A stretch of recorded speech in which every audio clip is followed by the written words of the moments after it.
Hey, my name's Jeffrey Moore, and on today's episode for Fleet Friday, we'll be covering Medic 16. Metro Fire, what is the address of the emergency? What's on fire? Multiple calls reporting flames coming from the roof.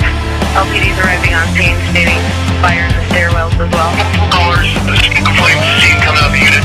Household parties trapped. There's an older lady that lives there. She's not seen. Right, medium-sized, two-story multi-family. We have smoke and flame showing. Alpha side. WSM command, remain in the offensive strategy. We do have extension to the second floor, headed to the third. Let's go ahead and start the second alarm. 234, Tower 35, Ladder 12, along Engine 11, Engine 22, Engine 38, Engine 42, Medic 211, Medic 21, Battalion Chief 3, Battalion Chief 5, Safety 35, Netcom Op 3, confirmed multiple restructure fire. Medic 16 is stationed out of Station 16. It's staffed with 2 personnel. Usually it's 2 paramedics. Sometimes it'll be a paramedic and an EMT. I'm the paramedic that's going to be on the medic today. The first thing that we'll check out is this front compartment. In here is where the crew chief paramedic keeps their firefighter gear. All the paramedics at South Metro are cross-staffed as firefighters as well. So we'll put our personal protective gear here, and we also have things like suction unit, spare cot batteries, and also helmets and vests for mass casualty and shooting incidents to keep us safe. In the front of the ambulance, I'll let you check it out first. This is where the crew chief paramedic is going to sit. So in this area, we've got a couple things going on. There's a computer in the middle, which is our mapping screen, allows us to get to addresses. All the paramedics will use a tablet for their EMS report writing. We've got a radio for FM tunes, circuit breaker switches for the emergency lights and various scene lights. So this radio here is the primary dispatch radio, so we'll use it and key up to talk to Netcom or other units.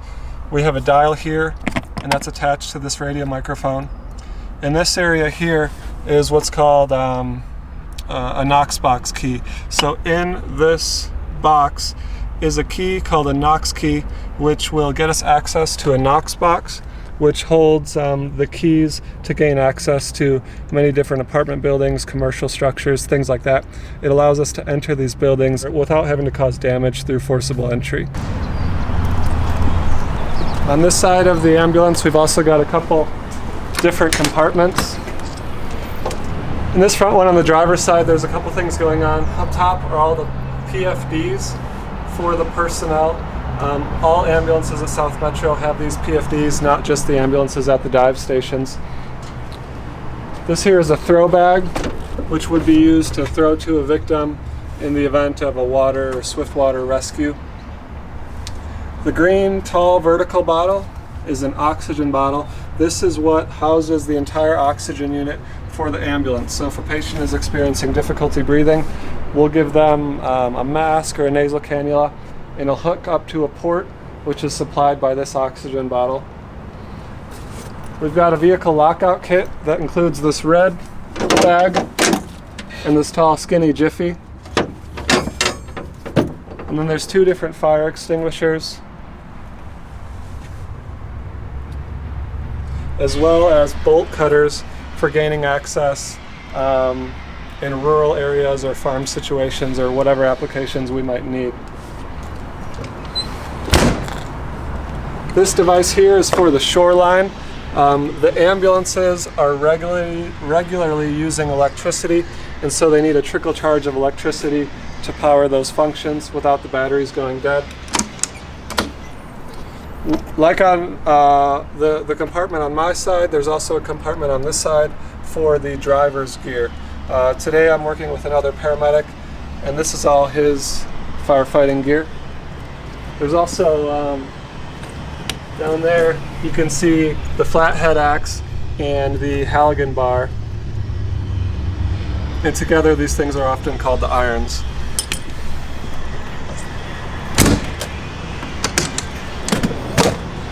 In this compartment is a lot of various flagging, tire chains, and just mechanical things like tow straps, road flares.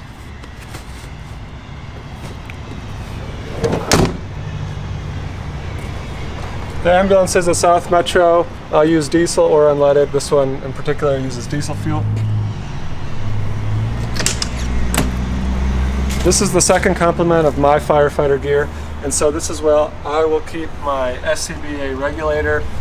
There's an SCBA spare bottle as well as my primary pack. The red bag is my wildland gear. And we've got a TIC, a thermal imager camera. This is what I'll wear in the event that we have a structure fire or need to respond to that. This tool here is, it's called the PIG. And it's a forcible entry tool. There's a spare TIC battery right here.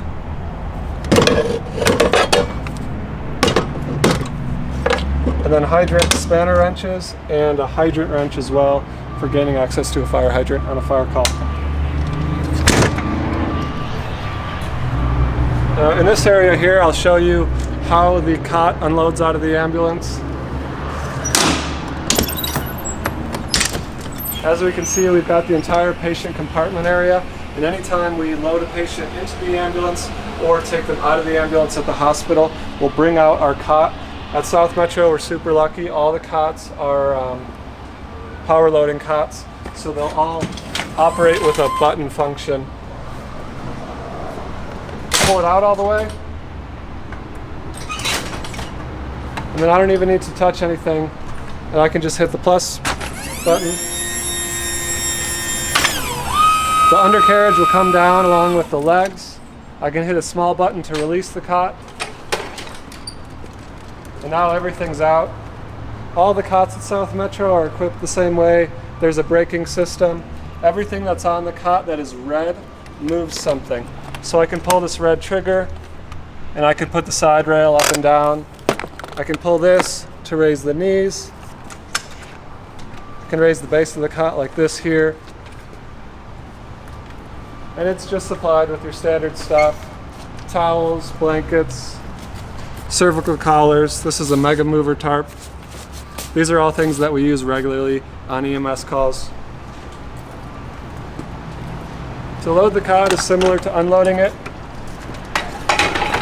Just gotta get it in the carriage, strike the button,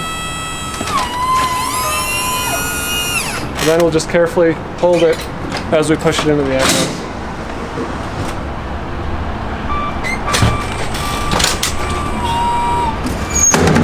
We'll go all the way around. There's just a couple more compartments to check out on the exterior. This vertical one is a lot more EMS equipment, specifically in regards to moving a patient out of a structure, out of a home, out of a vehicle, to the cot and to the ambulance. We have a various assortment of longboards. The small green one in the front is a pediatric longboard. This device here in the lower right is a stair chair. And up top there's blue EMS bags.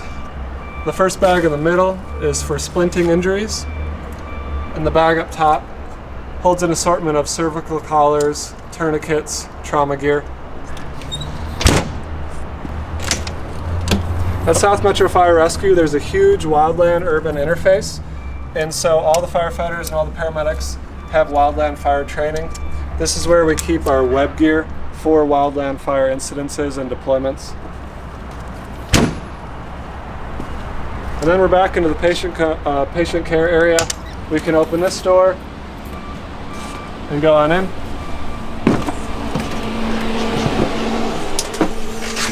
So right now in this area of the ambulance, we call this the captain's chair or the airway chair. This is where the paramedic's going to be sitting, and they're going to be performing airway maneuvers on the patient, because as the patient sits, their head is going to be here and their feet are going to be down that way. So that being said, this whole compartment includes airway equipment and medicines that we as paramedics can give.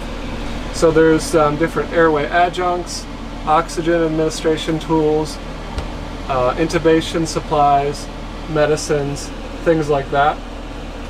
In this area here, we can control the air conditioning, heat and lighting of the ambulance. It's super important to be able to see and have a lot of visibility as we're working in these environments.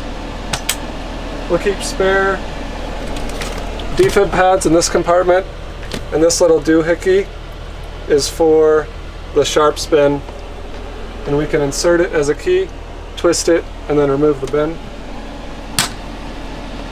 All the ambulances, fire engines, ladder trucks are fixed with the same cardiac monitor, and that is secured in a special mount system which will keep it from flying around in the event, or in the moving ambulance. This is a secret compartment for all the syringes and needles that we would need for drawing up medicine.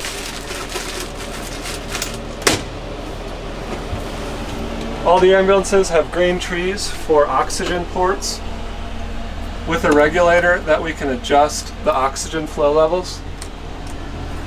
As we go down this way,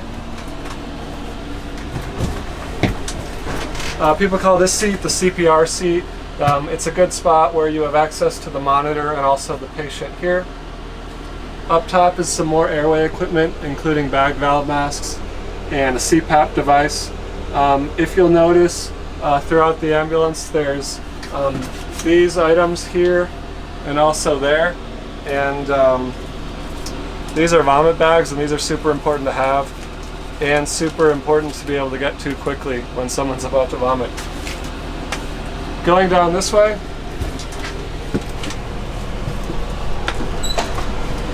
we've got all of our IV and trauma kits. In the upper compartment, we've got things like saline bags for giving fluid administration to patients, IV tubing, extension sets. To the left is a lot of trauma supplies to control bleeding, such as Curlex, 4x4s, abdominal pads. Going lower into the areas, there's various syringes, needles, tape, fingerprint lancets, and then to the right is all of the IV catheters. IV catheters come in different sizes based on their application, and we'll carry a large range of IV catheter sizes. And then below that is a really important compartment too. It has our OB kit, and that's the main thing that's in there in the event that we run on a call for a childbirth or a delivery. As we go along further, there's more sharp spins to your right. And up top we'll have a few things. One is stuffed animals for pediatric patients so that we can give that to them if they're crying or stressed out or upset.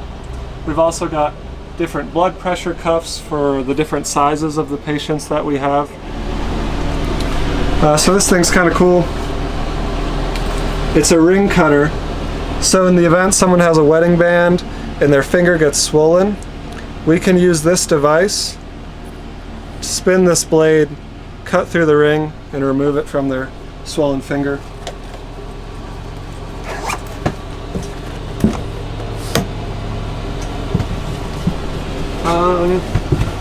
As we go further down, there's various size gloves. We'll always wear medical gloves on every single 911 call.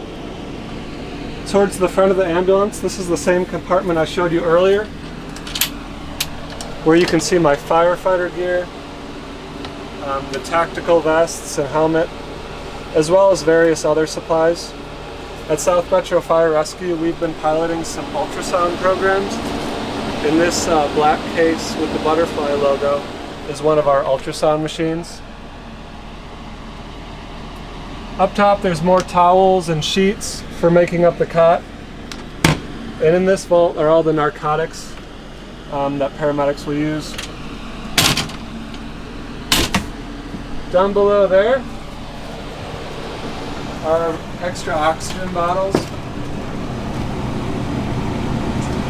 And the final compartment is actually sort of hidden. It's under the seat. And in here we've got some extra things like a pillow for splinting. This is called a KTD. This is a device that would be used for a femur fracture. There's also a pelvic sling or a pelvic wrap for pelvis injuries.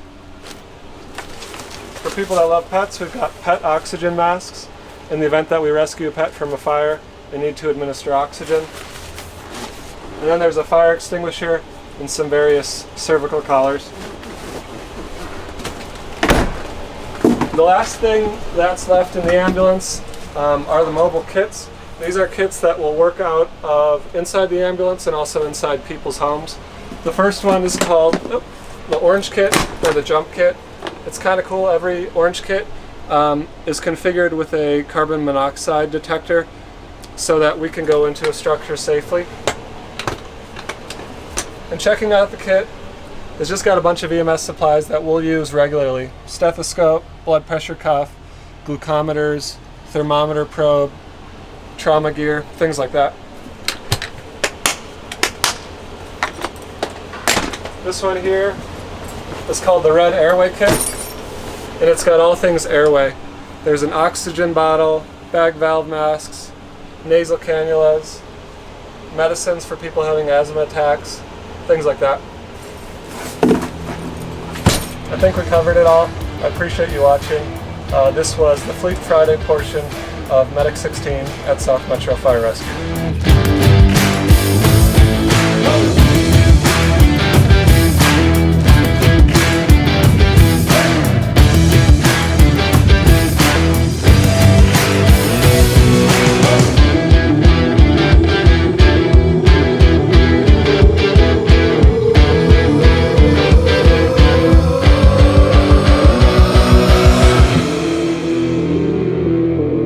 Please join us next week for an episode of A Day in the Life of a Firefighter Paramedic.